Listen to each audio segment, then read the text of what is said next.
Hi, Chris here and welcome to my Onda M3 Mini PC review. This particular model I have is the pre-configured one. You can either get one with a bare bones model, which you can install your own components in. So your own CPU, RAM, and SSD is all that's needed to get yourself up and running. Of course, you're going to need to install an operating system. But this one here has a Celeron pre-installed 4 gigabytes of RAM and a 128 gigabyte SSD. So the unit itself, this one is in gold. I think you can actually get a silver model, but I haven't seen it. And it has an alloy build to it, which is quite premium. It has a good finish. It's a matte coating on the top, resistant to fingerprints, and doesn't really look bad at all. I think it's very fine, so it's not really that large. Here's a 5.5 inch phone, so you can see just the size of it there. Small enough to fit in most people's TV cabinets, I think. Now on the back here we have all the ports. There's no ports unfortunately on the sides or the front, just the Onda logo there on the front as you saw. DC input, this is for our power. We have a full-size HDMI out for video out, or VGA out if you wanted to use that. It's not often we see VGA ports on many PCs, and we had two USB 3 ports there, a gigabit Ethernet port, two USB 2 ports, and then our 3.5mm audio input and output there, and just the single wireless antenna. And our power button is right here on the side, which also has a status LED in there that lights up blue when it's on and running. So let's have a look now at the internals of the M3. So here's a quick look at the internals of the Onda M3 here. So you can see it does have a large cooler on there. Now the cooler to me reminds me of the notebook coolers you find in gaming notebooks. For example, the MSI GT60 that I once had a cooler that looked very similar to this. So you can see we've got the copper there, and there is the copper heatsink just below this, 4 screws holding that down. So if you do buy the bare bones model, this will come separately in the box, and then need to mount that later on. And the wireless here that they have included, that is a Realtek chipset, and over here the audio also handled by Realtek. Right here is our mSATA slot. Now I'm a little disappointed that this doesn't actually come with the mSATA as advertised. They advertised that it came with 128 gigabyte mSATA. Instead, what we got was a 2.5 inch no named brand SSD. This is the one right here, and I've actually been having a lot of trouble with it. The problem is that it sometimes is causing the whole system to freeze up. Now it's a Reno storage incorporated drive, which I've never heard of. Who knows, maybe it is popular in China, but not particularly happy with that at all because of the problems it's giving me. Now here's the actual drive bay where it goes, right here, and I've had to go along and install a Vector. This is an OCC drive, also a rubbish drive really, to be honest, but I'm going to use that now in the review because the included drive has a lot of problems there. Now what the RAM brand they actually used is good. I don't know if you can probably see there, probably not, but it's actually a Kingston brand of RAM, so that is fine. They've used a good brand, a known brand in RAM. And just also wanted to quickly outline right here that they do have a couple of specs listed here. So they're suggesting, okay, you can use the Intel Celerons, the Pentium Gs, and the Core i3s. So it is the socket 115 LGA. And it's outlining the RAM, so it's going to be 204 pin and 1.5 volts. So the older RAM there, not the low voltage one. And they're also suggesting here that the power supply that you can have either 12 to 19 volts, 65 watts to 115. Now the included ones is 65 watt one there.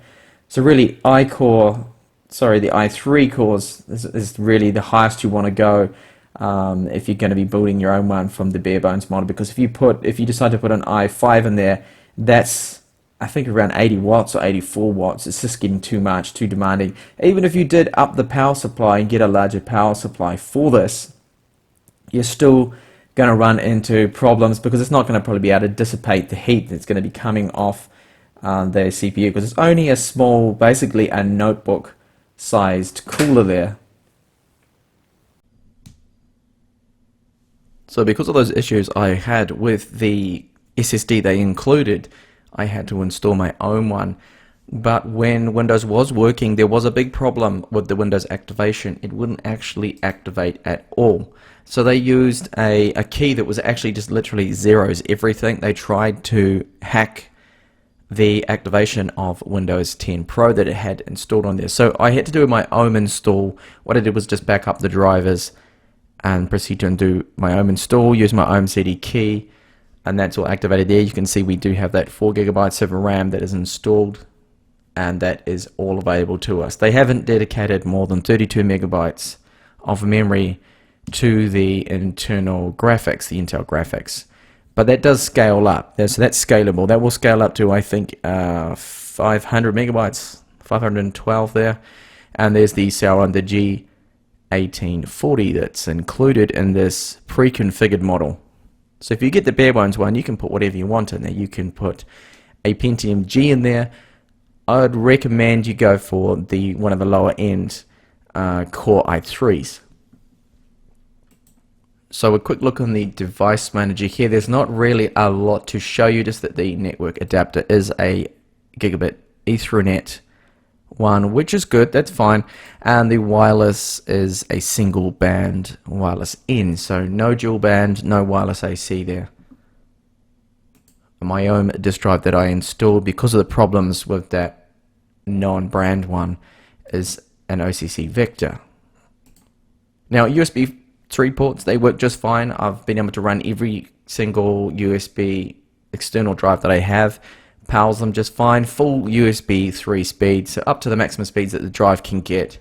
So I haven't had any problems at all with the ports. The only small little complaint that I have really is that all the ports on the back of the system, I would have liked to have seen at least one, even just a USB 2 port on the front, so we can connect up our wireless receivers and things like that onto the front there for your wireless keyboards, or Bluetooth mouse or something like that would be ideal.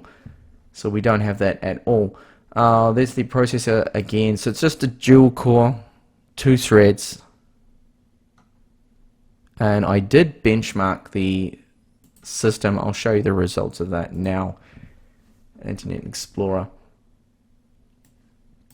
Okay, so this is the Sun Spider score. For those interested, just to see the JavaScript performance. Something I don't normally actually show, but I should start to actually show these results on many PCs. And this is the Geekbench 3 result, which you can see from that score. I mean, the single core score. The Atom mini PCs only get around about 1,000. So taking that into consideration, this is about twice as fast. And the multi-core scores, some of the Atoms get around, depending on what model they are. I know the Atom X7 Z8700s get around 3,000 there. So this is a tad faster. But if you put the i3 in there, you're going to see a score of around 6,000. And there's some details there. So if you want to see this in greater detail, just copy the link that's here. Type that into your browser and you can go over all the minor details if you want to compare that to your own mini PC, for example. If we go into the HTML5 test, actually I want to do the fishbowl one, just to see the performance that the Celeron's going to give us. That's not the link I want.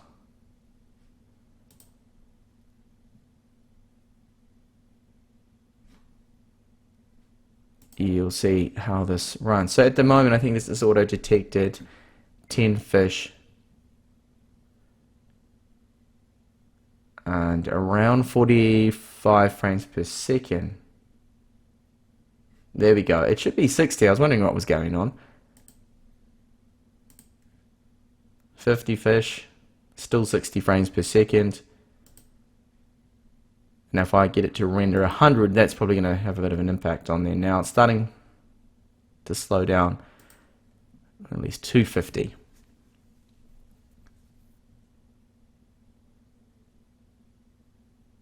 I mean, that performance is nothing amazing, but it's still definitely better than an Atom. And one of the other benchmarks I did test out was Ice Storm Extreme. That scores nothing wonderful really. I mean, Should probably get a little bit higher than that, definitely. But we're held back by the graphics. Now, speaking of the graphics, I did mention in the unboxing video that I would try to see if I could overclock it. You can, but not by much. At the moment, the default ratio is 11.5, so you can tweak that. That gives us 1100 megahertz. You can boost that up maybe to about 1300 megahertz. That's about it. You can't really go much higher. You could overvolt that a little. You run into stability problems, and honestly, you're not really gaining much at all. I tested this out, and my score with Storm Extreme only increased 300 points or so. So I mean, it's not even worth going there, I think, personally. Now, I've been monitoring temperatures. The boost, the turbo boost of 2.8 gigahertz, it can hold it quite well. The package temperature you see at the moment is 60, and the fan does cycle on and off. Now, fan noise at the moment, I don't think the mic's going to pick it up. It's okay. I'm quite sensitive to fan noise. I don't particularly like fan noise, but I think it's fine at the moment. You do hear when you turn it on, the fan does ramp up to 100%, and you can definitely hear it. At the moment, it's not particularly loud. You can help the cycling by setting a higher temperature in the BIOS. You can, I think the default is 50 degrees. You set that up to maybe 60 degrees, and it won't cycle on and off as much there. But in terms of holding the boost there, it's quite good at that. At the moment, it's working quite hard because it's still rendering that fishbowl test, but it doesn't throttle. The default cooler they have in there, the stock cooler, is doing a good job. Now I'm going to test out now quickly how well it can stream YouTube. I will do a quick 4K test. Although this particular CPU doesn't actually support 4K, the Celeron can only output a maximum of 1080p, so that's a little annoying. Let's have a look now at a 4K video sample. I'm just going to kill the volume off for copyright issues. So let's have a look at this and see if it can keep up. So there's not really too much point to this, but I mean the cooling, as mentioned before, is handling things quite well, and this is just going along very nicely. And that's probably not actually, no, it's in just 1440, so let's have a look at 4K. And we'll put the old stats for nerds in there. So no drop frames, full screen this. And the Celeron's handling this perfectly fine. So if you get yourself the Core i3 model and you do want to actually play back 4K, then that's going to be able to do that without any problems there. And overall, the performance of it, I think, with things like Office, Internet, everything I've thrown at the mini PC here, the M3 from Onda, it's handling everything just fine. Now I will test out now just a little bit of gaming, just a few games, a couple of popular titles. So we've got Counter-Strike, Global Offensive I have installed, League of Legends, and I will jump over and first test out Asphalt 8 Airborne. So I have my Xbox 360 controller for that.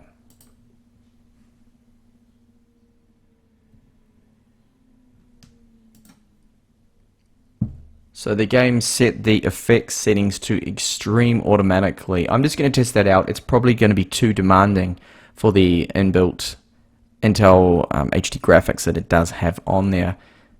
Probably better off going with medium or high, but we'll just run with this anyway because that's what it's auto configured as. Selected that, so we'll see how well this performs. Full screen advert, getting rid of that. Let's see, there's a bit of stutter there.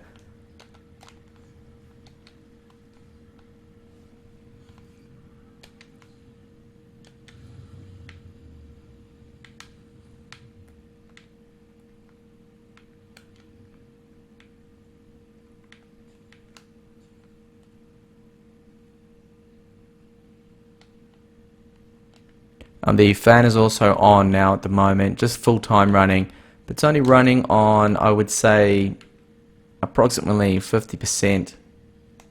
It's definitely not full blast or anything like that. You can hear the fan noise. I don't know if you can pick that up. Actually, if that's audible. If you can hear this on the microphone, probably not.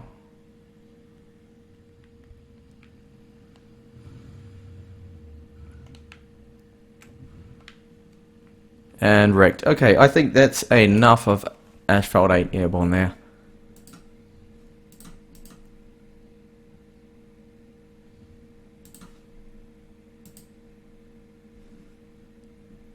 Have a look there. Maximum temperatures just from that run there, 3 degrees. I haven't actually honestly seen it go over 67.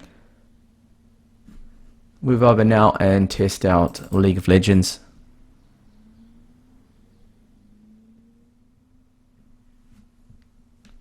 So we're just going to play a bot game here. So 1 bot on my side, 2 on the opposition. And the Summoner's Rift map.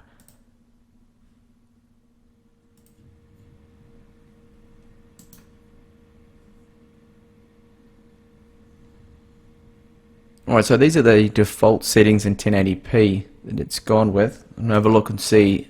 It's probably running medium high. So I'm going to drop that down now to at least very low. I think it's going to help because at the moment it's only 22 frames per second. That's really not enough.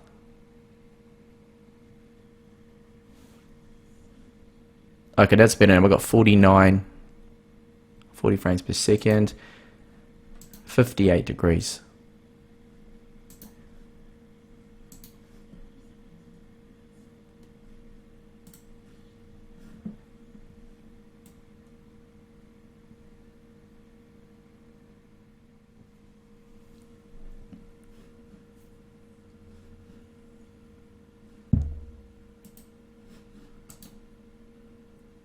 Alright, so minions have spawned. No doubt this is going to affect the frame rate.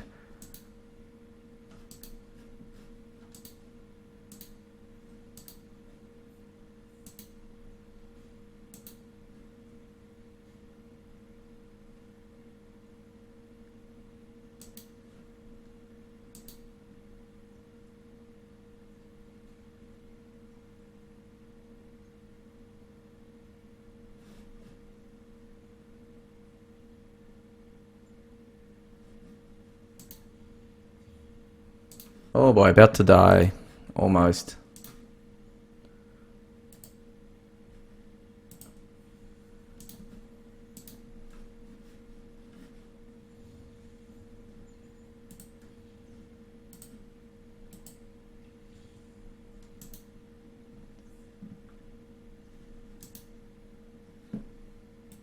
Alright, so it's looking like League of Legends is going to be playable, 1080p on the lowest setting there.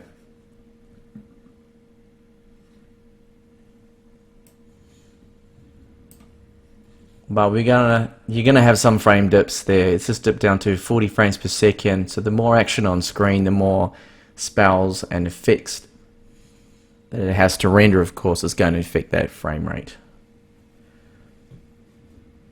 Alright, so I'll cross over now to have a look at Counter-Strike Global Offensive and see how that one runs. That'll be the last game that I'll test.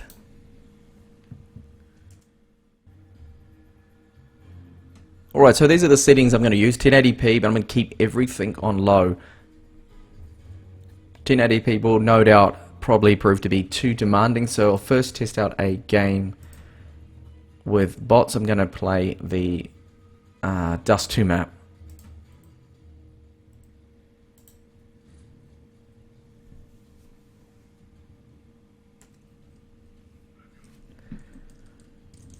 Alright, so not a particularly wonderful frame rate there. 17 frames per second, that's very low.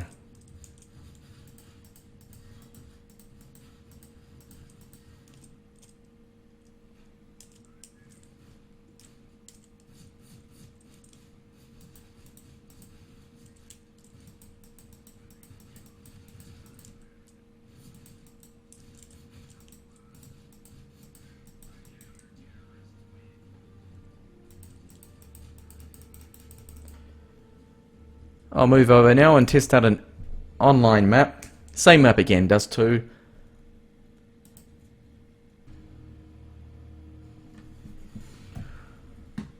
Okay, so 26 frames per second. Say deathmatch. Oh, I should have hit him. Yes, I know. I suck at this game, as you can see.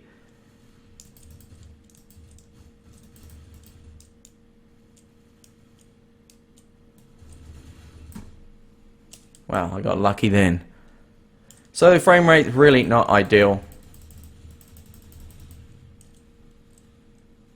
I will lower the resolution down now and have another go.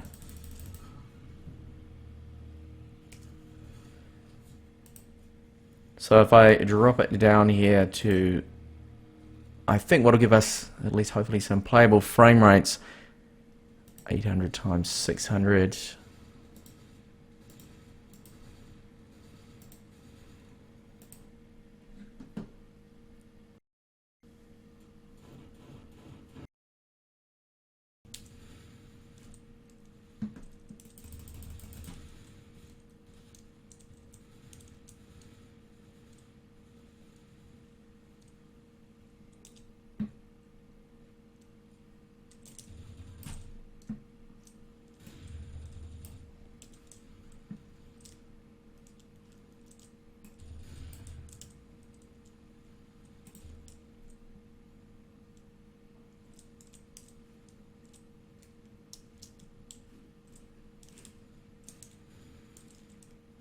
This at least is a little more playable.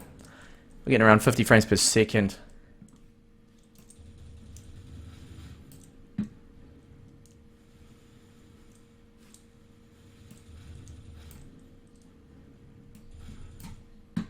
He walked right into that one, right in front of me.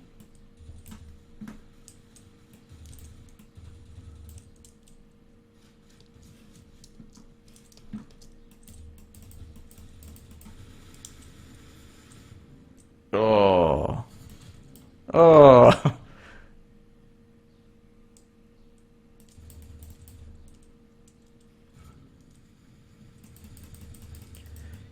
Okay, I think I have died enough.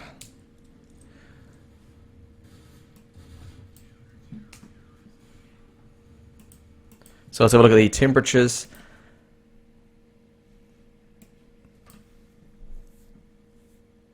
Okay, so it hasn't gone over 68 degrees, which isn't bad at all. I mean, the fan is definitely handling it. It's a little noisy at the moment. And the total package TDP 53 watts the whole time there. You can see that why we're suffering with the graphics there, because it's actually been throttling the graphics frequency there has been very low. It's never got up to its peak, 1.150 megahertz there. Never touched that at all. So just to conclude and quickly go over the pros and cons, my final thoughts is I think this isn't a bad mini PC.